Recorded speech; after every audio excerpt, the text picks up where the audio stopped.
Outro ponto é a queda de mercadorias e funcionários. Um outro risco que é bastante comum na movimentação de cargas, seja em ambientes fechados ou ambientes externos, é a queda de mercadorias e do próprio funcionário.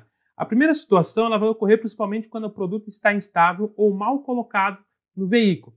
Já a segunda geralmente é causada pela falta de uso do cinto de segurança, um item obrigatório previsto na norma de segurança, como por exemplo a NR11. A questão aqui, que a gente sempre tem que pensar, é o seguinte: a mercadoria ela pode cair tanto de cima de um caminhão, de um transporte, quanto de algum local que ela foi colocada.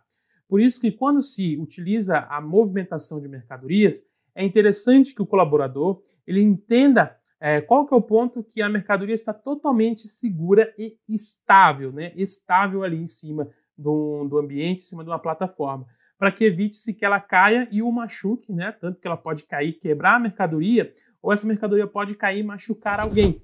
A mesma coisa o funcionário. O funcionário que vai trabalhar em altitude, ele sempre precisa estar com o cinto de segurança. É normativa, é regulamentada NR11. Isso não pode deixar de acontecer. Você não pode deixar isso acontecer de colaborador subir em altitude sem estar usando o cinto de segurança.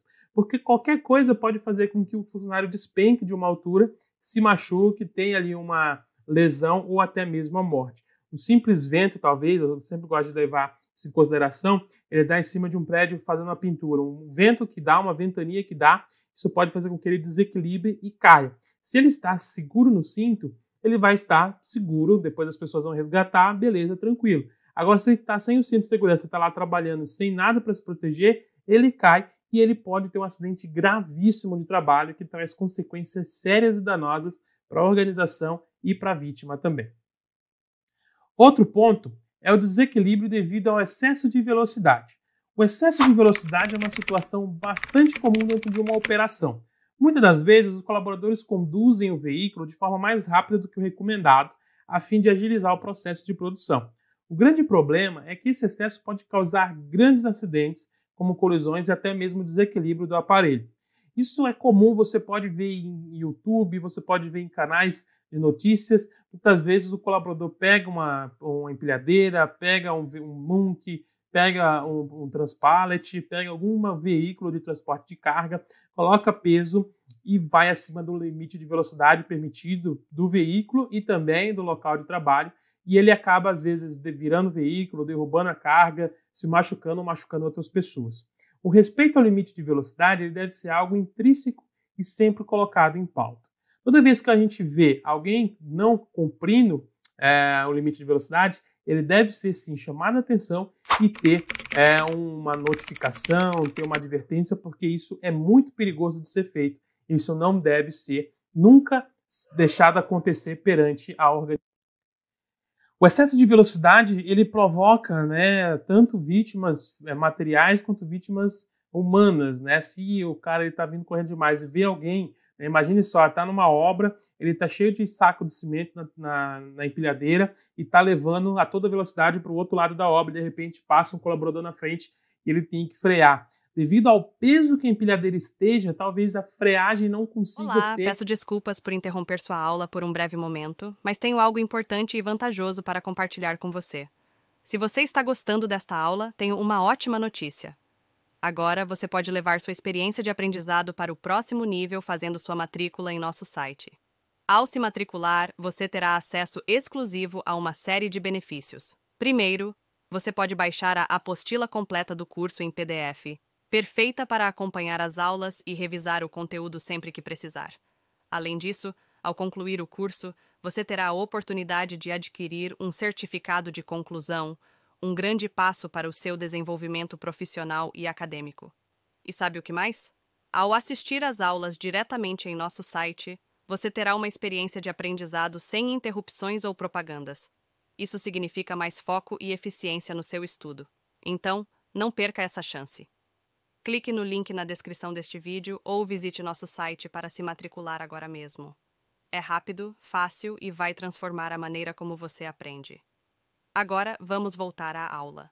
Obrigado por sua atenção e nos vemos no site. A freagem não consiga ser total para evitar a colisão, ou talvez ele tente puxar para o lado, tente fazer uma manobra para não bater no colaborador, não atropelar o colega de trabalho, ele acaba sofrendo um acidente maior, trazendo mais prejuízos tanto para ele quanto para outras pessoas. Então, por isso que o excesso de velocidade deve ser abolido de qualquer operação, de qualquer empresa. Outro ponto que nós vamos ter é a perda do equipamento. É um outro risco bastante comum na movimentação e transporte manual de cargas, é a perda total do aparelho. Caso o funcionário não faça o uso correto do veículo, ele pode apresentar danos ao longo do tempo e simplesmente parar de funcionar. Além de atrapalhar o processo produtivo da operação, esse risco também traz os outros custos para a empresa, que terá que comprar novos equipamentos para a equipe. Aqui é um ponto muito interessante de ser discutido, porque quando a gente dá um equipamento, quando a gente entrega o equipamento na mão de um colaborador, isso vale para EPIs também, o equipamento de proteção individual, que está estabelecido na NR11, nós temos que também fazer com que ele assine o termo que ele vai cuidar daquele equipamento. Visto que o primeiro ponto é que a empresa ela tem que garantir a eficiência, a qualidade e também que o equipamento funcione da maneira correta. Mas é dever do colaborador manter o seu equipamento em bom estado de conservação. Dessa forma, a empresa ela pode trabalhar ações que visam a elogiar e a gratificar aqueles que mantêm o equipamento bem cuidado. Isso por quê? Porque a penalização não adianta, né? Se eu vou trabalhar, olha, o carro quebrou, mas carro quebra, veículos se estragam, né? Agora se eu beneficio, olha, você faz um ano que você está trabalhando aqui com esse equipamento nunca deu um problema, toma aqui um prêmio. Isso faz com que os outros também possam querer cuidar do equipamento, a fim de não querer quebrar o equipamento, porque lá na frente eles vão ganhar uma bonificação. A ideia é que o equipamento ele esteja funcional na hora de entregar para o colaborador, mas que o colaborador também compreenda que ele precisa cuidar, zelar daquele equipamento, afinal, é o trabalho dele, né? Mas esse ponto é um ponto que deve ser muito bem trabalhado entre a gestão, líderes e o colaborador. E os erros cometidos, quais são os erros cometidos que levam a esses erros que eu já falei anteriormente?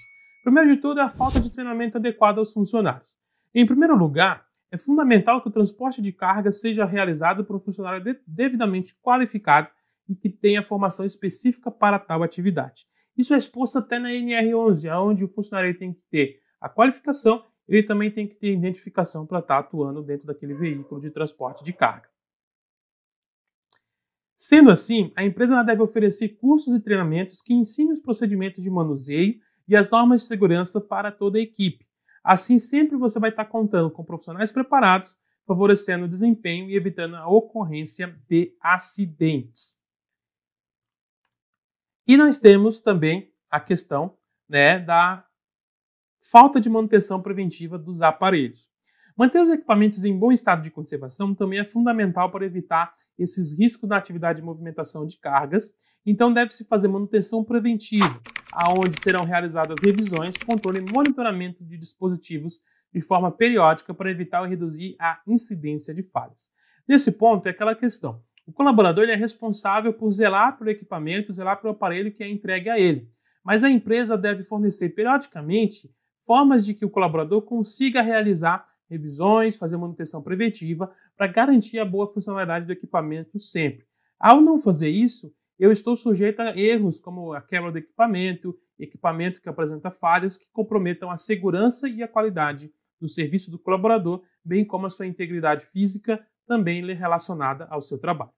Beleza? Espero que tenha gostado, espero que tenha entendido as falhas, as graves falhas que podem ocorrer dentro do processo, os erros que podem acontecer, tanto da parte da empresa quanto do colaborador, e quais são os riscos da atividade de transporte e manuseamento de cargas, tanto em ambientes fechados quanto em ambientes abertos. Eu te vejo então na próxima aula, fique aqui comigo e por enquanto, vamos que vamos! E aí, tudo bem? Estou passando apenas para deixar um recado bem rápido para você que acabou de ver essa aula e que gostaria de assistir a todas as aulas desse curso.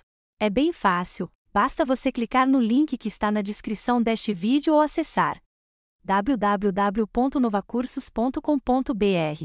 Fazendo sua matrícula em nosso site você terá acesso a todas as aulas desse curso e mais centenas de outros cursos, além de poder fazer avaliação.